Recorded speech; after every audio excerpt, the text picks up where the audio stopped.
Save democracy అంటూ నినాదాలు చేస్తూ అసెంబ్లీ వైపు వస్తున్న మాజీ ముఖ్యమంత్రి వైఎస్ జగన్, వైసీపీ ఎమ్మెల్యేలు, ఎమ్మెల్సీలను పోలీసులు అడ్డుకోవడంతో ఉద్రిక్తత నెలకొంది. మెడలో నల్ల కండువాలు ధరించి ప్లకార్డులు పట్టుకొని వెలకపూడిలోని అసెంబ్లీ ప్రాంగణానికి చేరుకున్న జగన్, వైసీపీ ఎమ్మెల్యేలు, ఎమ్మెల్సీలను అసెంబ్లీ గేటు వద్ద పోలీసులు అడ్డుకున్నారు. వారి చేతుల్లో ఉన్న ప్లకార్డులు, పేపర్లు లాక్కున్న పోలీసులు వాటిని చింపేశారు.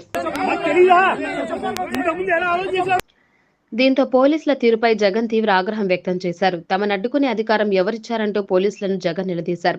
పోలీసుల జులం ఎల్లకాలం సాగదన్న విషయం గుర్తుపెట్టుకోవాలని హెచ్చరించారు. పోలీసుల టోపీ మీద సింహాలున్నది ప్రజాస్వామ్యాన్ని కాపాడటం కోసం కానీ ఖూనీ చేసేందుకు కాదని అన్నారు.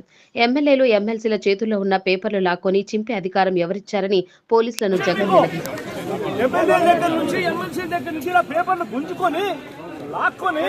మీ ఇష్టం వచ్చినట్టుగా చింపే కార్యక్రమం చేసే అధికారం ఎవరిచ్చారు? మధుసూదన్ రావు, గుర్తుపెట్టుకో, ఎల్లకాలం ఇలా మాదిరిగా ఉండదు. ప్రజాస్వామ్యంలో ఉన్నాం మనం. నీ టోపీ మీద ఉన్న సింహాలకు అర్థం ఏమిటో తెలుసా? అధికారంలో ఉన్న వాళ్ళకు సెల్యూట్ కొట్టడం కాదు, ప్రజాస్వామ్యాన్ని కాపాడడం కోసం మీరున్నారు. గుర్తుపెట్టుకోండి.